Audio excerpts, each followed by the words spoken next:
watch The Undertaker. Never, ever see anybody more, more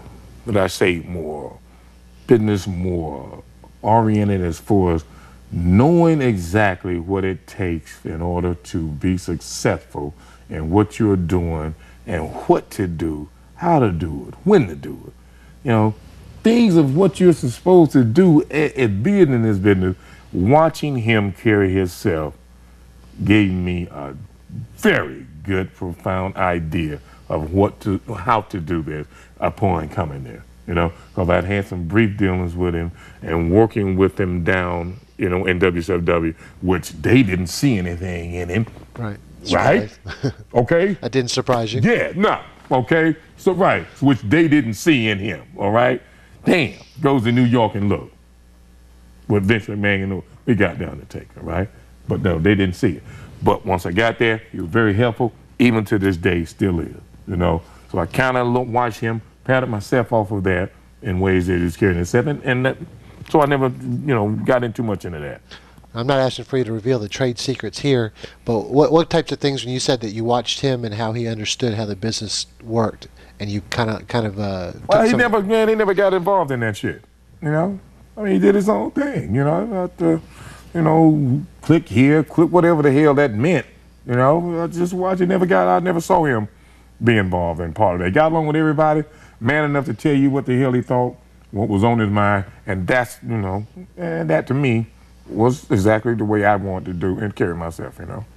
How did you fit into the locker room when you first came there? Was it a good locker room? Yeah, I had no problem with, you know, with none of the guys. I mean, if they did have a problem with me, they would, you know, I would invite them to come in the dressing room with me, you know what I mean? Mm-hmm. Yeah, I mean, they have some criticism about whatever I was doing, I'm man enough to take it, you know?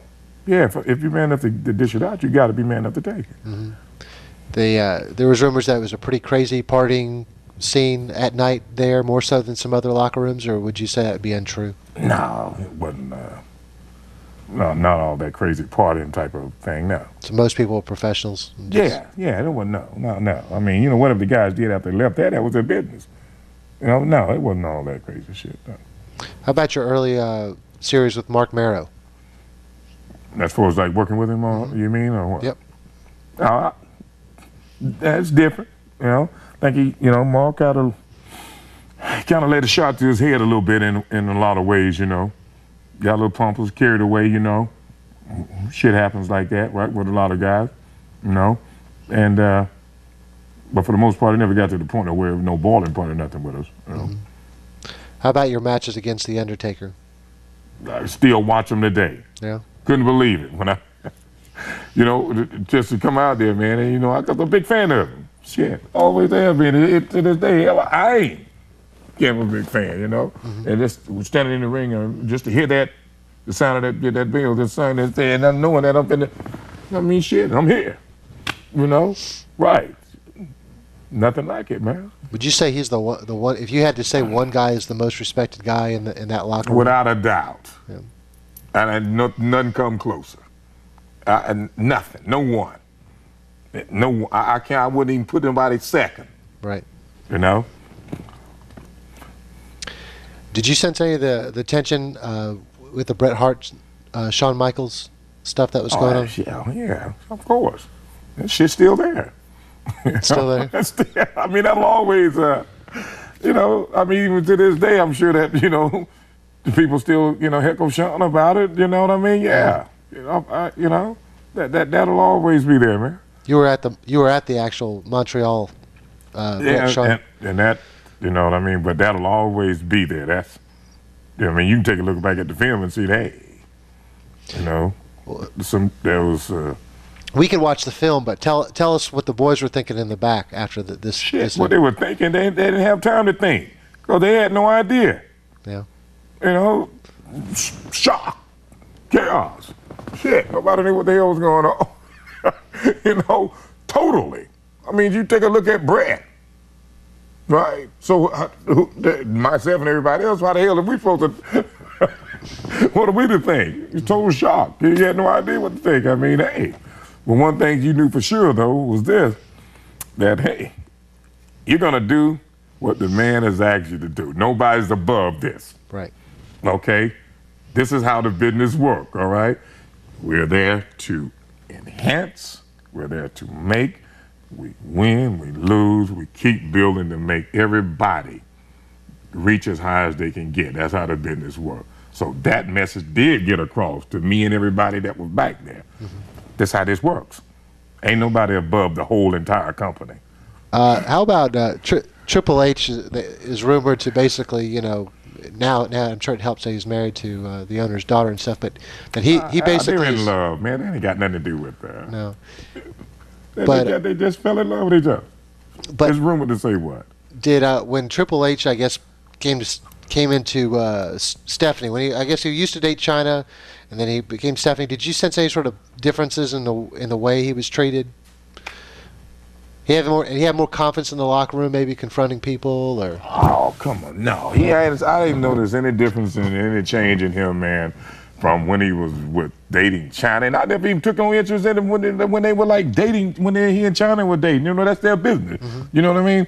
But as far as what he did, you know, the guy never came there and tried to display no power of any kind of thing like that. I mean, if that happened with someone else, it might have, but it didn't happen with me. The guy's always been been straightforward when I talk with him, whenever we talk, you know, and he's always carried himself well.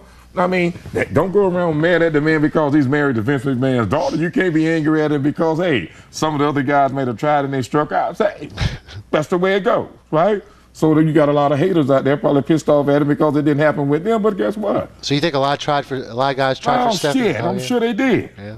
You know? I think that the clique had already been established when you came there. Your first memories of dealing with that group. I think now that I didn't have too much experience with that and didn't even get involved in too much of that because I think it was kind of dissolving a little as opposed to when I was coming in there. It wasn't as prevalent as it might have been before I got there, right? It was still, you know, the drifting of it and all of that thing, right? You know, this is one of the biggest things that when I first got there and how it probably kind of made me stay a little bit away from that and, you know, not as aware of what the hell that was going on with that, because first of all, it's left up to, you know, Vince, and it's left up to the others that were in authority at that time, you know, to do whatever they're gonna do, like to dissolve it or whatever they want to do to take care of that. What's your memories of Scott Hall and Kevin Nash that were working for WCW at that time? Oh, Scott and Nash and Kevin got along good, you know? Yeah, always traveled up and down the road with Scott, the Florida Championship Wrestling, man, you know?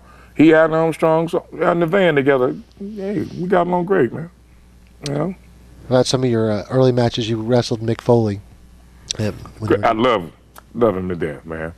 And you got it's totally different, unorthodox style and everything, right? You already know he ain't afraid of shit. All right, we'll jump off the Empire State Building. You know, listen.